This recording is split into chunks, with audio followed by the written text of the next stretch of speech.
Tienen sus Biblias, vamos a estar en Juan 6 en esta mañana. Fue el 12 de marzo en el año 2006 que un joven de 19 años que se llama Matt Suter tuvo una experiencia inolvidable. De hecho, hizo algo que le dio un récord mundial en ese libro de Guinness World Records. ¿Saben lo que hizo? Llegó a ser el hombre que desde más lejos fue lanzado por un tornado. Ahí en el estado de Missouri, donde hay muchos tornados, Matt estaba encerrado en su casa, tratando de protegerse de los grandes vientos, y luego cuenta que se desmayó y cuando se despertó estaba a 400 metros de su casa, pero sin heridas. Dice, solamente sufrió un dolor de cabeza. Increíble. ¿Te imaginas? Que el tornado simplemente le tiró como una pelota. Y encontré la historia porque estuve investigando un poco sobre las tormentas y la calma dentro del ojo de las tormentas. Y es interesante, nos fascina las tormentas, ¿no? O sea, son un poder, una potencia inigualable en nuestro mundo. Pero cuando se acerca el huracán o un tornado, pues obviamente hay mucho viento, mucho ruido.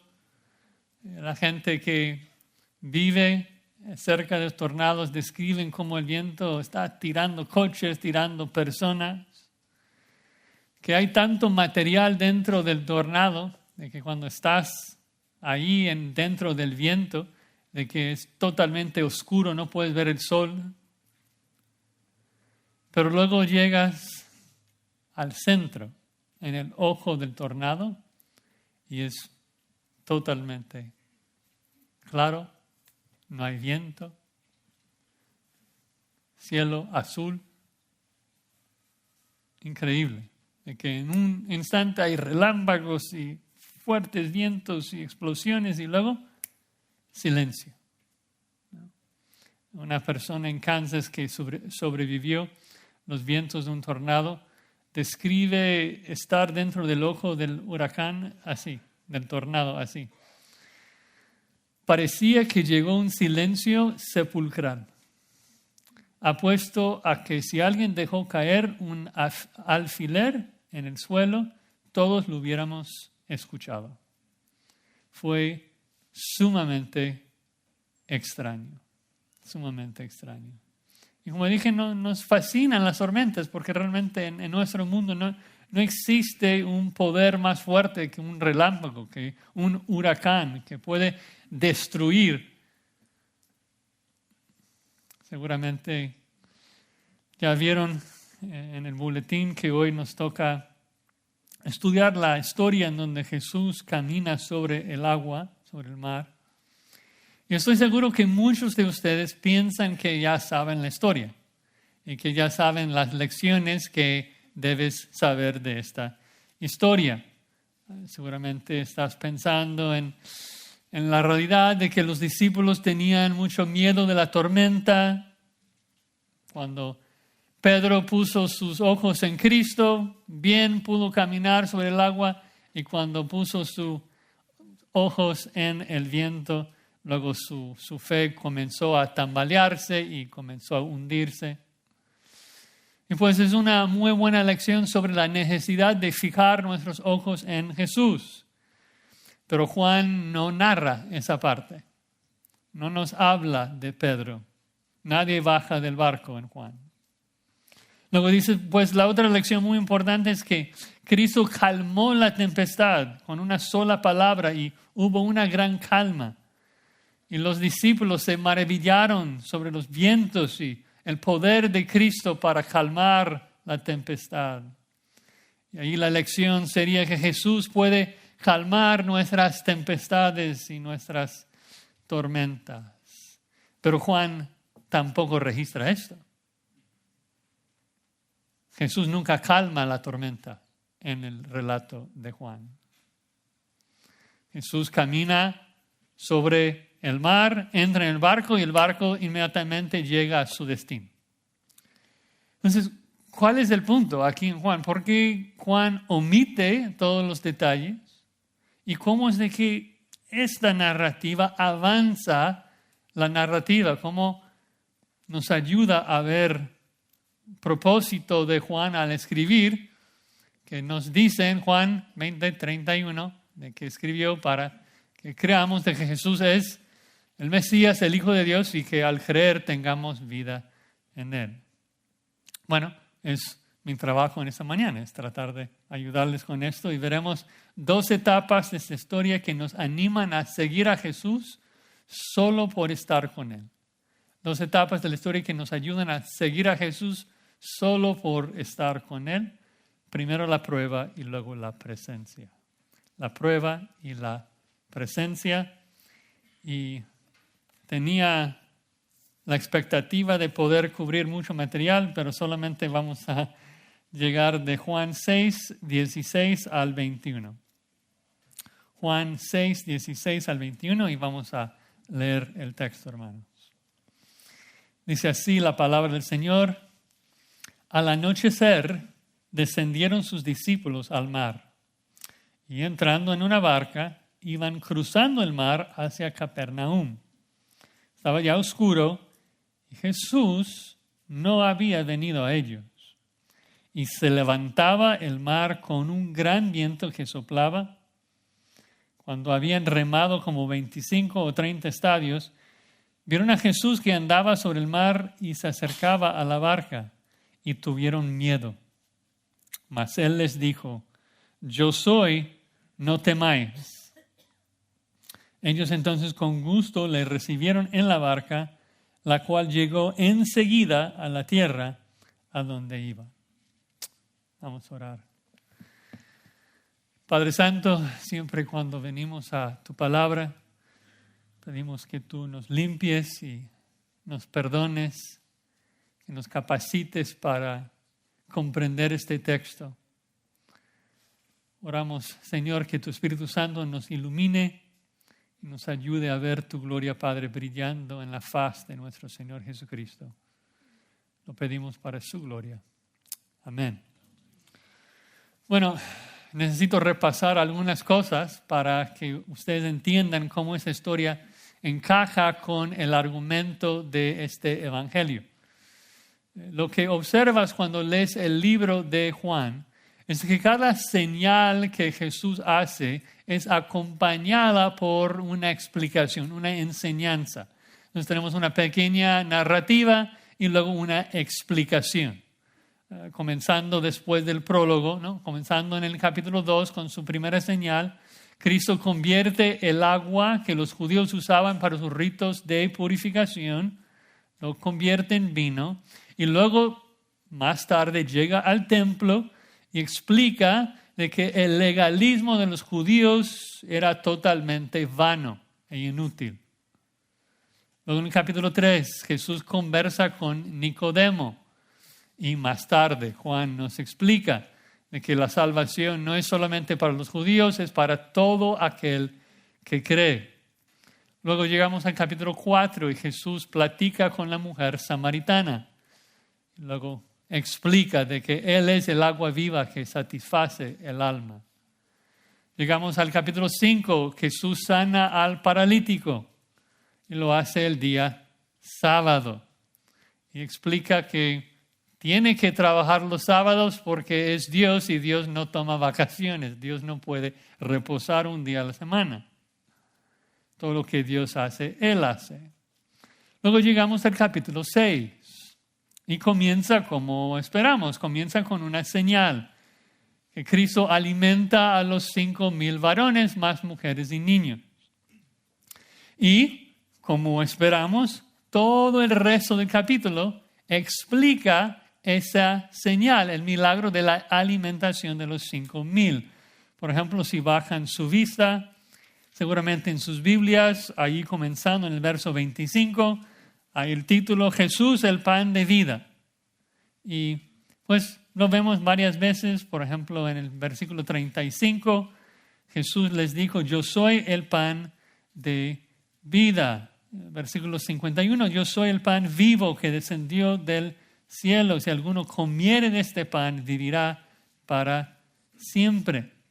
Entonces, tenemos la señal, la alimentación de los 5,000, todo el resto del capítulo, la explicación de lo que eso significa, de que Jesús es el pan de vida.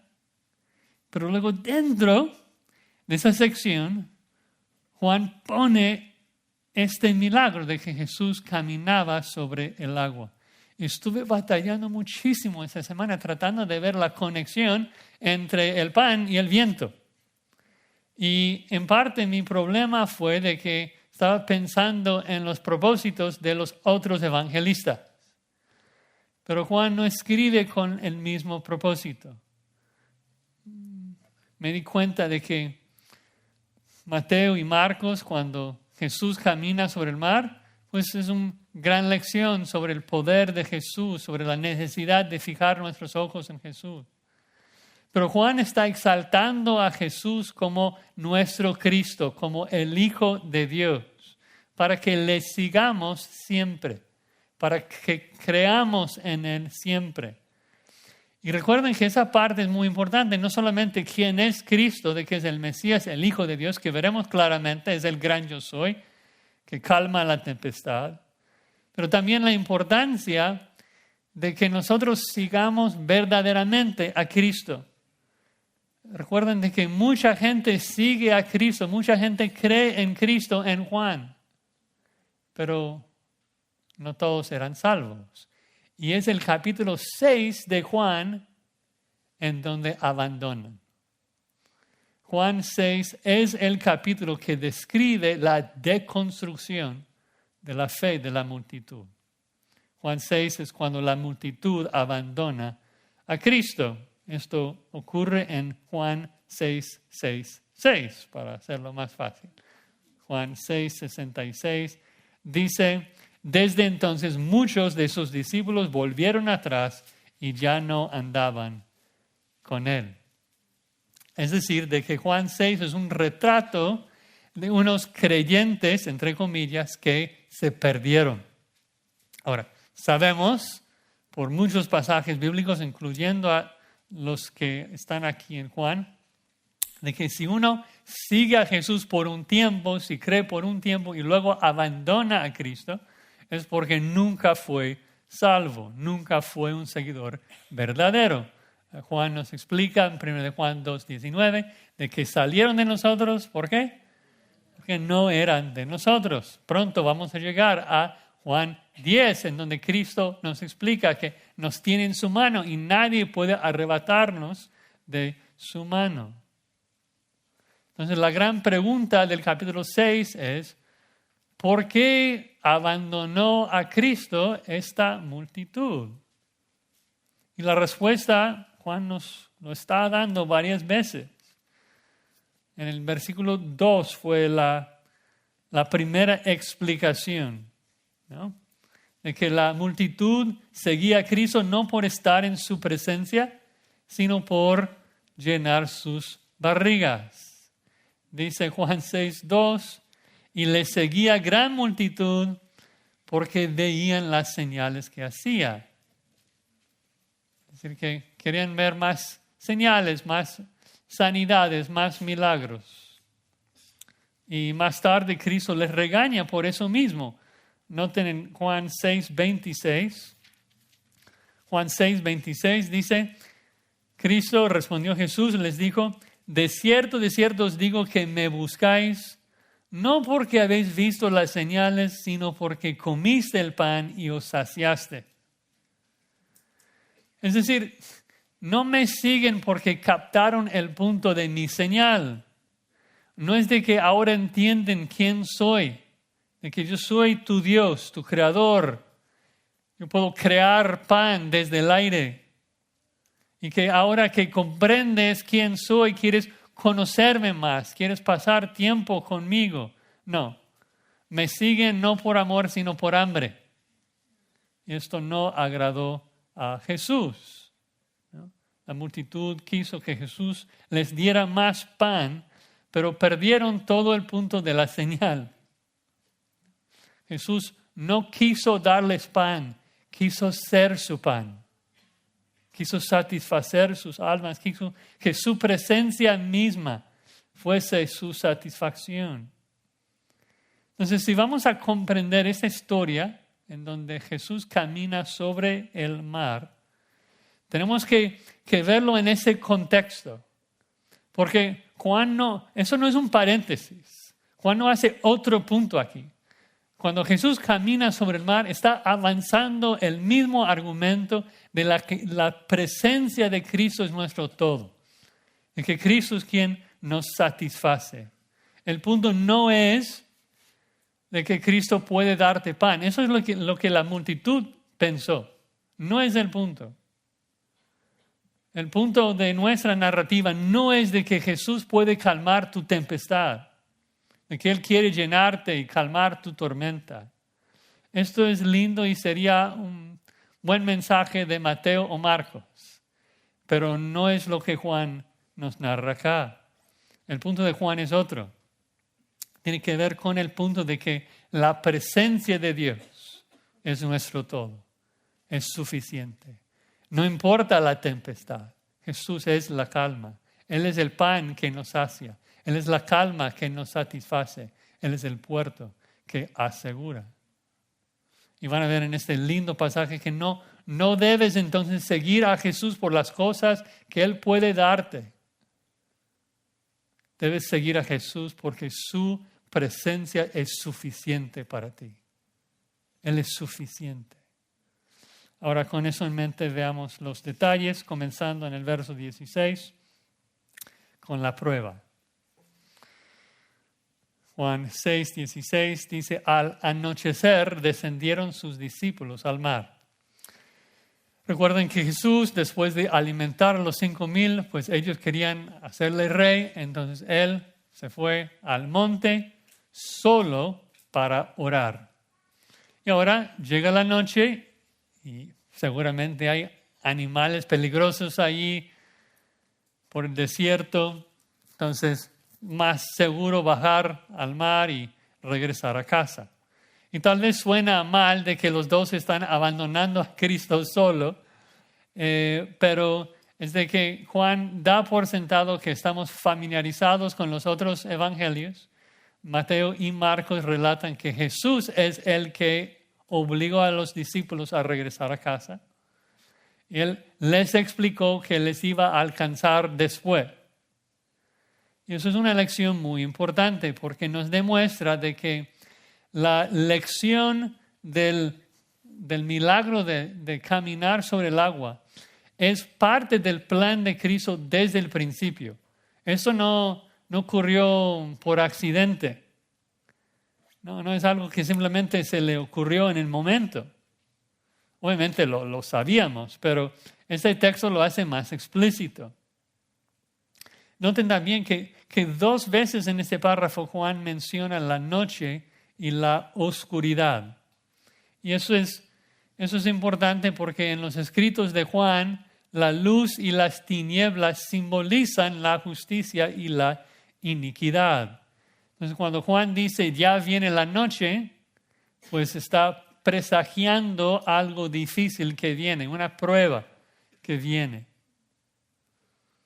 Agrega, versículo 17, que entrando en una barca, iban cruzando el mar hacia Capernaum.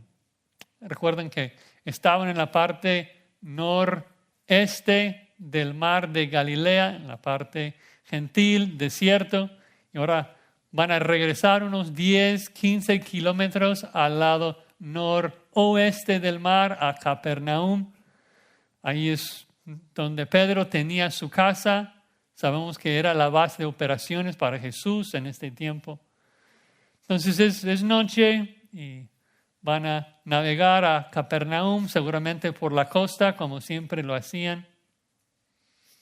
Y luego otra vez Juan, que nos está preparando para lo que viene, dice, estaba ya oscuro y Jesús no había venido a ellos. Jesús es luz, sin su presencia es oscuridad. Y Juan comenta que Jesús no había venido todavía. tal vez, yo me imagino, que cuando Cristo dijo a sus discípulos, váyanse ya a Capernaum, ahorita los alcanzo, de que cuando dijo esto, Juan pensó de que iba a alcanzarlos antes de embarcarse y viajar con ellos en el barco. Entonces, cuando Juan dice que Jesús no había venido a ellos, indica que Juan está pensando que Jesús les iba a alcanzar antes, pero no. Jesús no está presente todavía y es oscuro. Y pues acabamos de leer, si estuviéramos leyendo todo el Evangelio de Juan, pues en el capítulo 3, que nos habla de que la condenación es de que la luz vino al mundo y los hombres amaron más las tinieblas. Ese contraste. Entonces, Juan, creando ese contraste, luego escribe en el verso 18, ahora se calienta la prueba. Dice que se levantaba el mar con un gran viento que soplaba. Y este versículo es sumamente interesante. En primer lugar, ese verbo se levantaba. A lo mejor en la Reina Valera suena como que se levantaba por casualidad, como que bueno, hubo un viento y comenzó a levantarse el mar. Pero no, esta tormenta vino de manera muy intencional. De hecho, el verbo en griego es de voz pasiva. Literalmente una traducción sería que el mar fue agitado. El mar fue agitado. Y cuando lo lees así, hay una pregunta que viene en tu mente. ¿Cuál es la pregunta? ¿Quién lo agitó? O sea, alguien agitó el agua. Alguien agitó el mar. Y pues si vas y estudias en algunos comentarios, pues varios dicen que pues fue los demonios, que fue Satanás, que ya que Juan habla de la oscuridad, entienden que hay fuerzas malvadas trabajando, obrando aquí. Pero aun si Dios estaba usando demonios como un medio de traer esta prueba a sus discípulos, Satanás no es el diseñador de esta prueba. Demonios no trajeron esta prueba a ellos. Cristo es quien está orquestando todo aquí. De hecho, otra palabra interesante en el verso 18 es el verbo soplaba. Y digo interesante porque ese verbo soplaba solamente ocurre en 2 lugares en todos los escritos de Juan. Aquí y ¿dónde? En Juan 3. De que el viento sopla donde quiere. Y así es con el Espíritu también. Muy curioso que Juan escoge ese verbo. Y luego, como vieron, Juan no presenta a Jesús calmando la tempestad. No es que Jesús está calmando una tempestad malvada que fue causada por los demonios. No, en este texto la tormenta acompaña la presencia de Cristo. Y eso es muy interesante porque si conoces tu Biblia, te das cuenta de que siempre que ves una teofanía es cuando Dios se manifiesta físicamente en esta creación, de que se presenta en una teofanía de la tormenta. Si piensas en las ocasiones en donde Dios se manifiesta físicamente en esta creación, como por ejemplo Éxodo 19, hay relámpagos, hay truenos, hay vientos, y luego Dios aparece dentro de una densa nube, y la gente aterrorizada. En Job, Dios llega y le aparece en un torbellino, en un tornado, y Job tiembla delante del poder de Dios. Elías en el monte Horeb, pues vino un viento poderoso, un terremoto, un fuego. Dios es el Señor de la tormenta. Escuchen lo que dice el salmista en el Salmo 18. La tierra fue conmovida y tembló. ¿Por quién? Obvio, por Dios. Se conmovieron los cimientos de los montes y se estremecieron porque se indignó él. Humo subió de su nariz y de su boca fuego consumidor. Carbones fueron por él encendidos. Inclinó los cielos y descendió. Había densas tinieblas debajo de sus pies. Cabalgó sobre un querubín y voló sobre las alas del viento. ¿Quién vuela con el viento en las nubes del cielo? Solo Dios. Daniel 7 es el Hijo del Hombre que vuela con las nubes del cielo. En Apocalipsis es lo mismo, cuando Cristo se manifiesta a Juan, hay relámpagos, hay truenos, hay terremotos, hay viento. Entonces yo me pregunto, si la razón que hay una tormenta acá en el mar es porque Juan quiere indicarnos de que el Señor de la tormenta está acercándose. ¿Se dan cuenta de que Jesús no caminó por la costa? Jesús no se transportó a Capernaum. Jesús caminó por el centro del mar. Y tal vez tienes un dibujo, una idea, una pintura en tu mente de cómo se veía esto. Yo ayer estuve allí en internet buscando algunas fotos, solamente para ver cómo la gente visualiza, ¿no?, el pasaje. Y cielo azul, unas olas pequeñas, un poco de viento, y Jesús caminando sobre el agua muy plácida, nada que ver con esto. Es noche, es oscuro, hay una gran tormenta que aterrorizó a estos pescadores que vivían en el mar y pensaron que iban a morir de esta tormenta. Hubo relámpagos, hubo viento, hubo truenos. Y Jesús caminando ileso, indemne, intacto, no tocado por la tormenta. ¿Por qué? Porque Él es quien estaba controlando la tormenta. Recuerden, el punto de Juan aquí es mostrarnos de que Jesús es el Hijo de Dios, el que controla todas las cosas, el que sostiene todas las cosas de su creación con la palabra de su poder. La lección es de que Jesús es el Creador. Cristo es el Hijo del Hombre que vuela con las nubes. Jesús es el Dios del Salmo 104, que debe ser bendecido. Escuchen esto. Porque te has vestido de gloria y de magnificencia. El que se cubre de luz como de vestidura, que extiende los cielos como una cortina, que establece sus aposentos entre las aguas, el que pone las nubes por su carroza, el que anda sobre las alas del viento. No, esta tormenta no fue causada por demonios. Cada molécula de esta tormenta estaba siendo gobernada por su Creador, por Cristo, el que sostiene todas las cosas.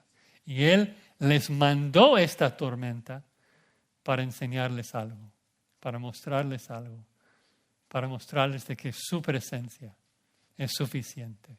Su presencia es todo lo que necesitan. Verso 19 agrega: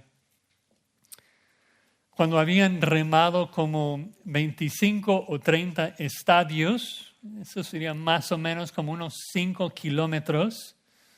Mateo y Marcos nos dice de que el viento era contrario, por eso tenían que remar.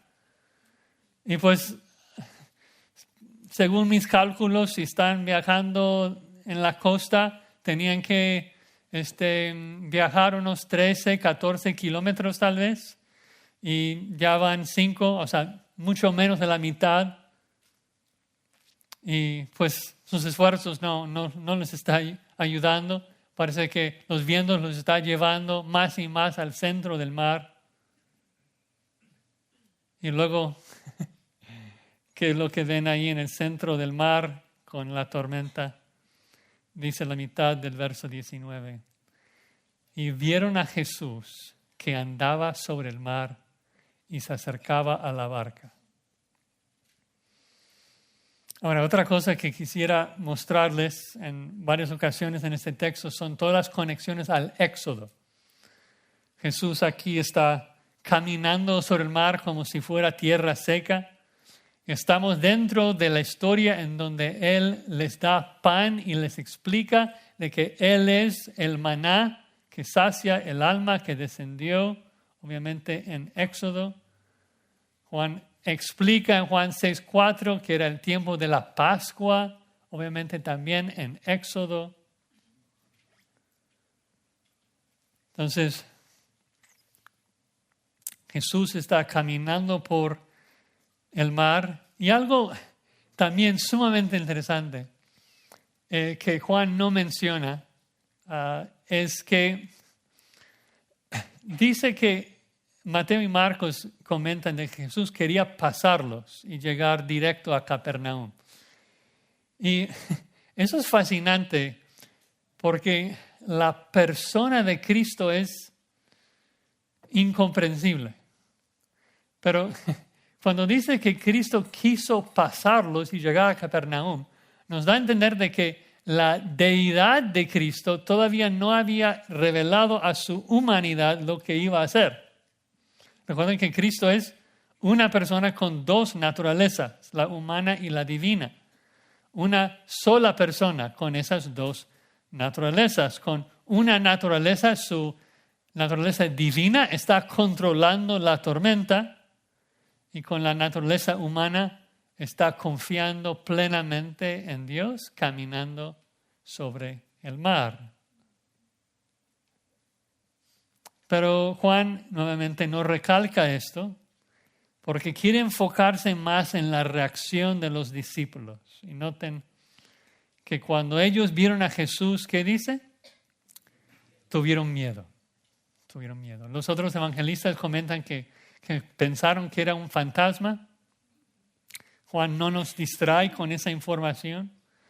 Solo nos informa que hay una tormenta y los discípulos temieron, pecaron como incrédulos. Dices, Josías, ¿cómo sabes esto? Es natural, hay una tempestad, es natural tener temor. Sí, es natural, sí, es carnal, pero no es el producto de fe genuina. Esta tormenta no debía haber sido una prueba después de ver a Jesús crear comida para 5,000 hombres. Si hubieran entendido, si hubieran comprendido la señal de la alimentación de los 5,000 varones, de que la presencia de Jesús es todo, que no necesitamos nada más, que Él es el pan que nos sacia, con Él tenemos todo, entonces no hay por qué temer. Podrían decir con el salmista, si Jehová está conmigo, si Jehová es mi pastor, entonces nada me faltará. ¿No? Pero ves de que el punto de este relato de Jesús caminando sobre el mar y la alimentación de los 5,000 es el mismo punto. Y de hecho Marcos nos ayuda un poco en esto en Marcos 6:52, en donde dice que la razón que tuvieron miedo, ¿saben por qué tuvieron miedo? No fue por la tormenta, no fue por los vientos. Marcos dice que tuvieron miedo porque aún no habían entendido lo de los panes, por cuanto estaban endurecidos sus corazones. Ahí está la verdadera conexión. Si hubieran entendido la alimentación de los 5,000, de que Jesús es Dios y que puede crear pan del aire, si Jesús puede crear pan del aire, significa que controla el aire, controla el viento. Entonces la alimentación de los 5,000 debía calmar sus corazones, aún dentro de la tormenta, ¿no? Debían comprender, si Jesús está en el monte orando por nosotros, no tenemos que temer. Él está en control, tiene todo bajo su control, ¿no? Él sabe que estamos dentro de esta tormenta. Él es Dios, Él es soberano, Él es quien nos mandó la tormenta. ¿Quién controla las tormentas? Dios. Una lección tan importante para nosotros, que tantas veces nos afanamos, nos preocupamos, nos sobreviene temores tan fuertes que a veces entramos en la depresión y nos olvidamos que Cristo es suficiente aún dentro de la tormenta. Cristo es suficiente porque Cristo es el Señor de la tormenta. Es quien lo mandó con un propósito bueno y justo. Él siempre tiene el bien de sus hijos en mente. Y vemos eso también comenzando en el verso 20, con la presencia de Cristo. Que aún en su debilidad, Cristo busca a los suyos y nos lleva al puerto deseado. Vean el versículo 20, la presencia. Dice, mas Él les dijo, yo soy, no temáis. Ahora, hay que tratar de ponernos en las sandalias de los discípulos, de los 12 en este momento. Ellos siguen a Jesús en este momento. ¿Por qué? Porque creen de que Él es el Rey de Israel, el Mesías. Y aunque ellos habían sido instruidos por más de un año, todavía están luchando por creer.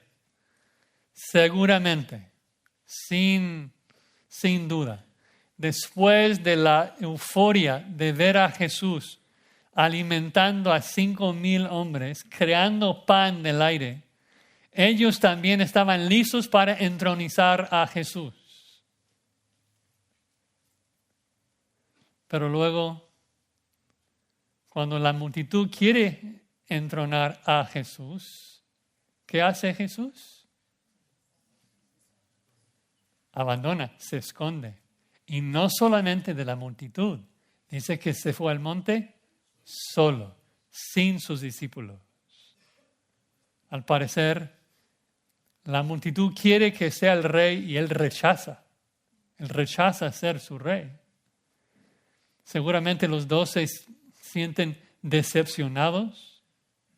Seguramente están pensando, yo pensé que Jesús era el rey. ¿Por qué no quiso aceptar eso?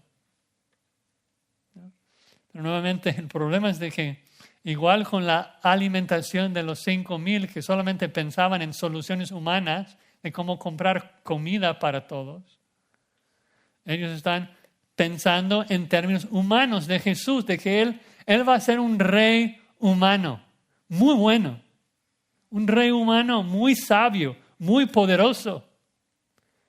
Pero Jesús no es ese tipo de rey. Jesús es el Rey de Reyes. Jesús es Dios.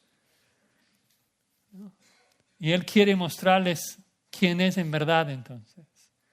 No aprendieron por la alimentación de los 5,000, de que Él es el creador, de que Él controla todas las moléculas del universo.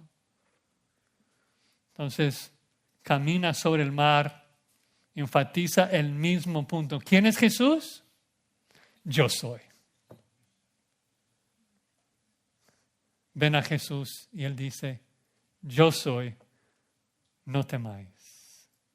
Ahora, hay los que interpretan esa frase, yo soy, como una simple expresión de que Jesús es quien es. Como si alguien te llama por teléfono y dice, estoy buscando a Josías. Y digo, bueno, soy yo.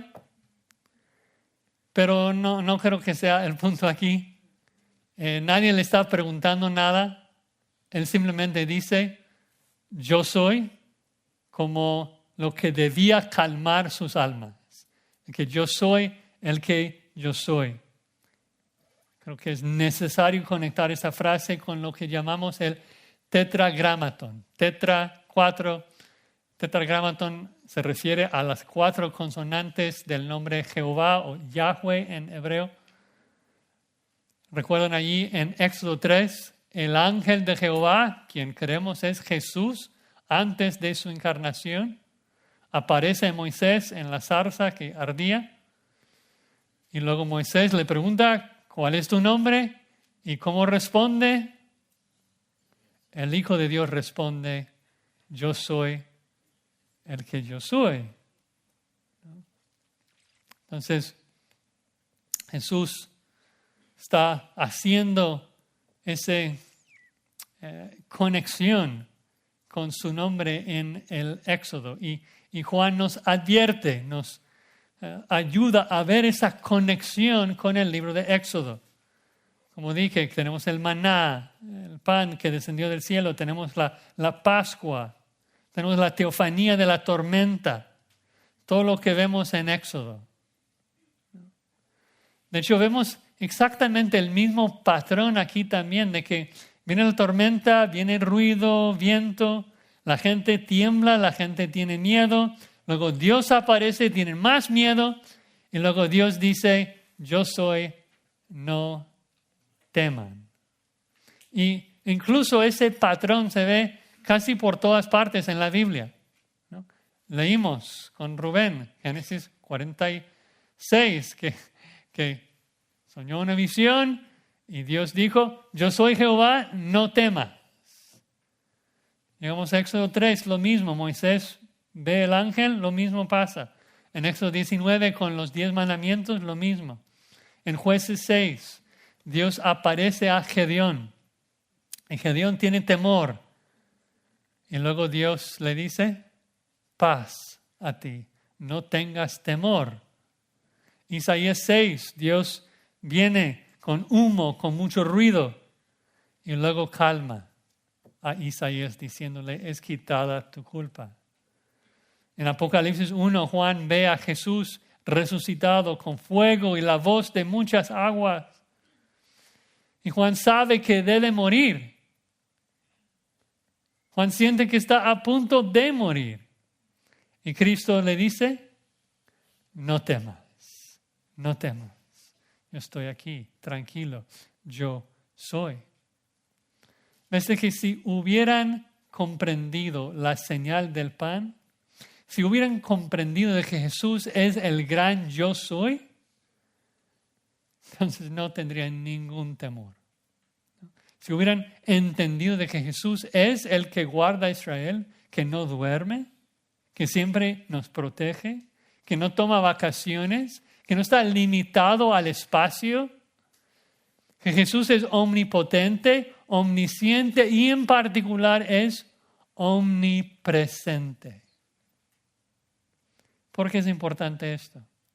Porque los apóstoles creyeron de que ahora no tenían que temer porque Jesús estuvo dentro del barco con ellos. Cuando su cuerpo físico estaba lejos, tenían temor. Y creyeron de que ahora están más cerca, entonces tranquilo. Es de que no comprenden quién es Jesús. Jesús es omnipresente. No estaba más cerca de ellos por entrar en el barco. Él siempre estuvo allí, a su lado. Cristo es una persona con dos naturalezas. Claro, es verdaderamente hombre, caminando sobre el mar. Pero también es verdaderamente el eterno Hijo de Dios, omnipresente. Cristo siempre estuvo con ellos. Dice, aquí estoy con ustedes hasta el fin del mundo. Y saber esto debía ser suficiente para ellos. Debía ser suficiente, pero no. Ellos necesitaban verlo. Necesitaban ver su cuerpo. Necesitaban tocarlo, necesitaban palparlo. Cristo no busca eso. Eso no agrada a Cristo. Eso es una fe frágil, débil. Solamente creer lo que puedes ver. Recuerdan al final de Juan de que Tomás, después de tocar, después de poner su dedo en el costado de Jesús, dice, Señor mío y Dios mío. Y Jesús no le felicita. Le dice, porque me has visto, Tomás, ¿creíste? No hay mucha bienaventuranza en eso. ¿Dónde está la bienaventuranza? Bienaventurados los que no vieron y creyeron. Los que estaban en la tormenta y creyeron que yo estoy ahí con ellos, vigilando, cuidando, guardándolos. Si aplicamos ese concepto a Juan 6, sería como si Jesús dijera, ¿por qué entré en el barco? ¿Ahora están calmados? Bienaventurados los que confían en medio de la tormenta cuando no me pueden ver. Bienaventurados los que encuentran su paz, su calma en mi presencia. No en mi presencia física, en mi presencia espiritual, omnipresente. Bueno, entonces cuando Jesús llega ahí al barco, versículo 21, dice que ellos entonces con gusto le recibieron en la barca. Note nuevamente que Juan no habla del cese de la tormenta. No es el punto de Juan. El punto tiene que ver con la presencia de Cristo. Porque cuando Jesús está en el barco, pues comprendieron que su presencia era suficiente. Y debían comprender de que Jesús siempre está en su barco y siempre es suficiente. Y es un punto tan importante para nosotros, de que no importa la tempestad. Hermanos, Jesús siempre está contigo. Siempre está contigo en tu barco. Nunca sale, nunca abandona a sus hijos. Recuerden que según Juan, Jesús no caminó sobre el agua para calmar el viento. No, no tiene nada que ver. Jesús caminó al barco dentro de una tormenta para enseñarles que su presencia era todo lo que necesitaban. Que su presencia es lo que calma el alma. Es una ilustración física de una realidad eterna espiritual. De que la presencia de Cristo es todo lo que necesitas. Ellos no podrían comprenderlo, entonces lo demuestra en físico. Llega a su barco, entra. Pero la lección es de que Jesús siempre está en el barco. Jesús es omnipresente. Su presencia es suficiente. Ahora, otra cosa extraña aquí en el versículo 21 es de que dice que los discípulos estaban, literalmente, dice que estaban queriendo que Jesús entrara al barco.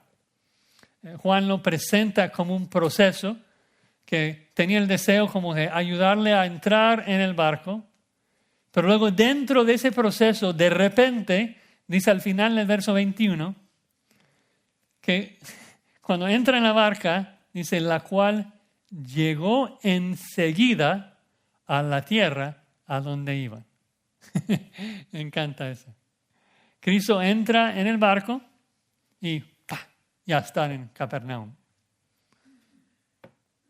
Obvio sabemos de que Jesús calma la tempestad, los otros evangelios narran de esto, pero Juan quiere darnos otro detalle, quiere enfatizar de que después de calmar la tempestad, Jesús transportó el barco junto con los 12 apóstoles, unos 7 kilómetros, tal vez un poco más, instantáneamente a Capernaum. Y así, con una palabra, los lleva a Capernaum. Así llegaron. Y así demuestra de manera definitiva que nunca debían temer. ¿Por qué? Porque si Cristo solamente quiso que viajaran a Capernaum, pudo haberlo hecho desde el monte. Están ahí en el monte y ya estamos los 3 en Capernaum. Cristo es capaz de hacer esto. Si no lo hizo, ¿por qué no lo hizo? Porque quiso que ellos estuvieran en esa tormenta. Los mandó a la tormenta, los mandó la tormenta. Con un propósito bueno y justo. Es una tremenda, tremenda verdad sobre la soberanía de nuestro Dios. De que los mandó al mar porque quiso que enfrentaran la prueba que iba a aumentar su fe. Para mostrarles una lección que ellos necesitaban entender de que solo necesitaba su presencia. Necesitaban comprender de que si Jesús está a tu lado, siempre estás en el lugar correcto. Si eres un hijo de Dios, Jesús siempre está contigo. Y eso significa que siempre estás en el lugar correcto, donde Él te quiere, listo para satisfacerte con su presencia. Y está controlando absolutamente todo para nuestro bien hasta el momento que nos va a llevar a casa. Y eso no es un concepto solamente de Juan 14, de que me voy, pero mientras tanto preparo un lugar para ustedes. Un concepto que vemos por toda la Biblia. Si me acompañan en el Salmo 107, una linda descripción de esta misma verdad. Salmo 107, comenzando con el verso 23, habla de una tormenta aquí. Salmo 107, ¿te das cuenta de cuántos salmos hablan de la tormenta de Dios?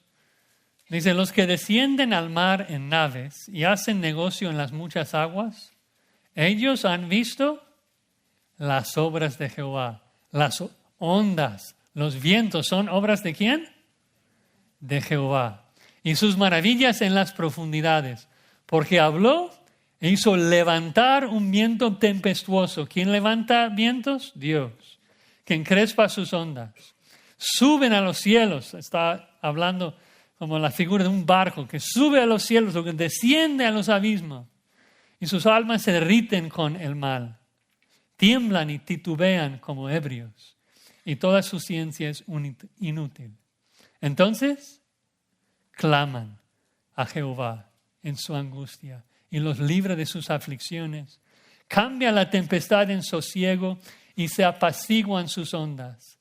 Luego se alegran porque se apaciguaron y así los guía al puerto que deseaban. ¿Notaron? Es lo mismo, que Dios es quien levanta el mar y Dios es quien garantiza de que llegamos al puerto que deseamos. Dios es quien levanta la tormenta y Dios es quien la calma. Dios nos manda la tormenta y Dios es quien nos trae a salvo a casa. Y ya que Jesús es Jehová, Jesús es Dios, pues Él es quien está controlando todo esto. Cristo es más poderoso que la tormenta, porque Él es quien estaba controlando la tormenta. Así que no temen, mis queridos hermanos. Si tú sientes que Cristo está lejos de ti, es una mentira del diablo. No temen, hermanos, porque Cristo siempre acompaña a sus hijos. Si eres un cristiano, Cristo no solamente está contigo, sino que su presencia es todo lo que necesitas. Y estás exactamente donde Él quiere que estés, para llevarte a donde tú mismo quieres ir, a la presencia de Dios. Romanos 8:28, todas las cosas, incluyendo las tormentas, ayudan a bien, conformándonos a la imagen de Cristo. Cristo es suficiente. Y eso es un punto tan importante, la suficiencia de Cristo. Porque Cristo puede ser muy glorioso y maravilloso y hermoso. Puede ser muy poderoso y perfecto. Puede ser todo esto. Pero si no es suficiente, siempre buscarás algo más. Los apóstoles querían algo más. Creían en su poder para crear pan ahí en el monte, pero no creían que fuera suficiente para calmar sus temores en la tormenta. Necesitaba algo más. Y Cristo, con esta historia física, esta ilustración física, nos demuestra a todos nosotros que no necesitamos a nada más. Necesitamos a Cristo y solo Cristo. Con Jesús estás totalmente seguro y muy pronto llegarás al puerto deseado. Como el autor de Hebreos explica, Cristo tiene tu barco anclado dentro del lugar santísimo y te está jalando. Y pronto llegarás. Cristo es todo lo que necesitamos. Este texto nos está mostrando que Cristo no quiere darnos pan, quiere ser nuestro pan. No quiere calmar una tormenta, quiere ser nuestra calma. Quiere ser nuestro todo. Todo lo que nos sacia, todo lo que nos satisface. Y obvio, si Cristo lo quiere, lo tendrá porque Él es soberano. Lo tendrá para cada uno de los suyos. Así que deja tu pecado, deja tu temor, encuentra tu deleite en Cristo. Su presencia es todo lo que necesitas.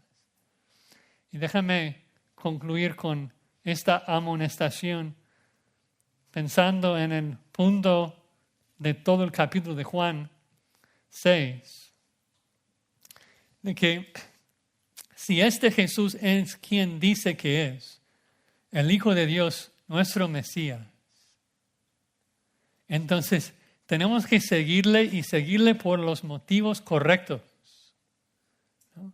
El discípulo que, entre comillas, siga a Jesús por fama o por salud o por riquezas, el cristiano que cree por esas razones, no es un verdadero discípulo y muy pronto va a abandonar a Cristo, igual que esta multitud. El verdadero discípulo demuestra la genuinidad de su fe al seguir a Jesús solo por estar con Él, solo por estar en su presencia, sabiendo que Cristo es suficiente. Cristo es todo lo que necesitamos. Vamos a orar.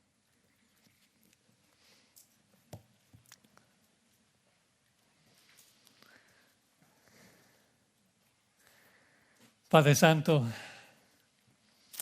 mirando a mis hermanos aquí, estoy consciente de que muchos de ellos están pasando por tormentas muy fuertes, de cáncer, de muerte entre la familia. Y necesitamos, Señor, que tú satisfaga nuestras almas. Sé nuestro pan, Señor. Sácianos. Danos fe, Señor, para creer aunque no te veamos. Danos fe para buscar nuestra única satisfacción en ti. Para poder decir que eres nuestro todo. Pedimos en el nombre de Cristo. Amén.